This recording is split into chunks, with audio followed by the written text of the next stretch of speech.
What's up everybody, Tommy here, Math Productions, and this video entirely starts out with one specific intention. We go through the steps, building up towards that intention, but because of a random encounter in play, one that I have never seen before to date, and it completely changes where we end this video at least. But the way it started is we've gone from our main base back to New Atlantis. I wanted to show off the stores that I normally hit so that way I can get all the building materials that I need in one go to at least get a start of a new outpost, get the ground broke, if you will, some foundations in place, even up through and including getting some more the minute details in place, the decorative pieces in place as well. Basically the idea was I was going to show you very quickly how to gather the resources that you would need, and then we were just going to go to Nisoi in the Olympus system. I was going to pick a random spot and I was just going to basically time lapse and talk through how I get my resources together, how I choose a location to build at, some of the initial considerations that I consider when I start placing those first few initial pieces. And it wasn't going to be a big build, it was going to be really small, so that way we could start it and basically fully finish it for just one short explanatory video, right? So ultimately that is, we do get all the resources, I do get over to Nisoi, that all goes down as intended. Side note, I normally edit out those notifications that pop up on screen. If you didn't see it, go back like 10-15 seconds. It's from the Xbox app, from Gamepass I think. It's telling me I got points to use. I got no idea what these points are, how to use them, or what they're even used for.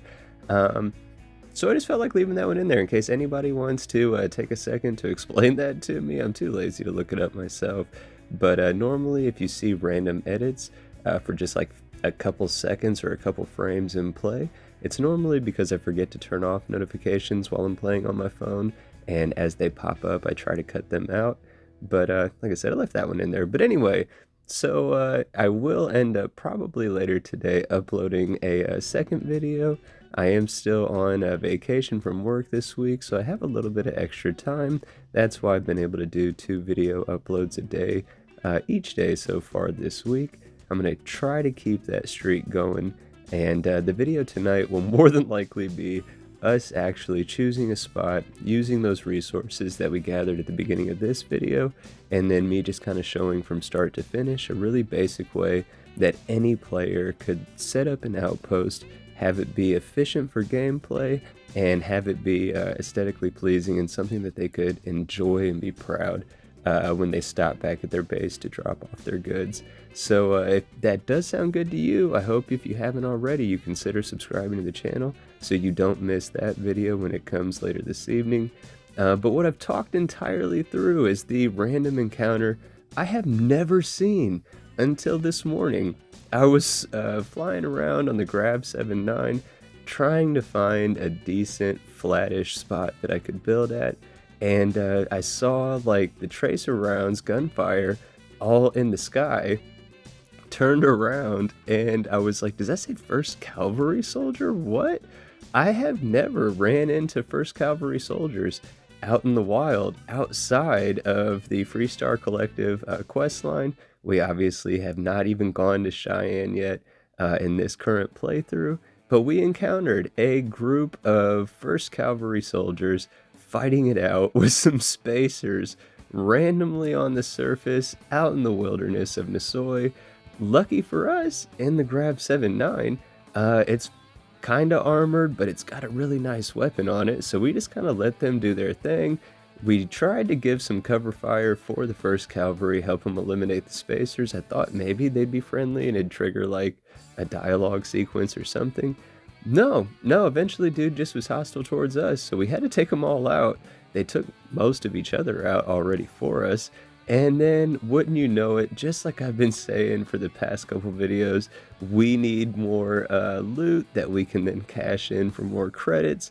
I got us up to around 20,000 credits, but then at the beginning of this video, I went on a shopping spree for resources, And we're down to what, just under 15,000 credits, a little over 14,000 credits. Not a horribly low amount of credits, but definitely you can't get any good weapons or ships or anything like that with just 15,000 worth of credits. So yeah, it's like the game knew, Tommy, bro, you need credits, you got a little bit of credits, you got ahead of yourself and wanted to start building again. Let us throw you a bone this time and help you out. I'm gonna throw this random encounter at you, let you observe most of it, and then absolutely go and clean up and reap the rewards for yourself. There was a few legendary things in there, some epic things in there.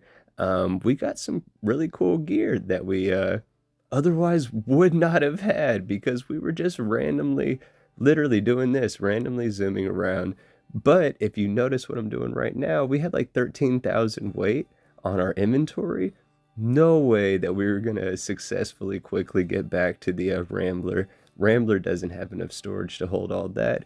If we did not have a vehicle, we would have been in for a bad time. But because we had a vehicle, we were able to quickly zoom right back to the Rambler. We used our useful morgues mod, and we converted a bunch of those bagged bodies, and we went to a familiar location, the wolf system, the den station, the trade authority guy right there, and now we're about to see how much money we actually made. No lie, like I really like these Zone 79 replacers, the one for the spacers, and then we got the one in for the ecliptic. I swear it also changed up the Varun spacesuits as well.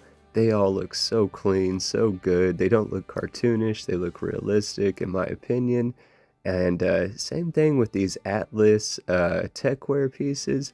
Definitely grabbing those since they're available from this trade authority vendor right now.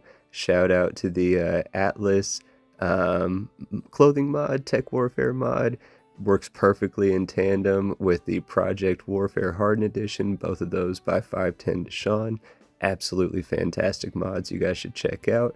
But check that out, we're at above 30,000, just under 40,000 credits, all by chance. And we're ready to go and set us up a new outpost. I hope that sounds good to you. I hope you enjoyed the video. If you did enjoy the video, I hope you press the like button.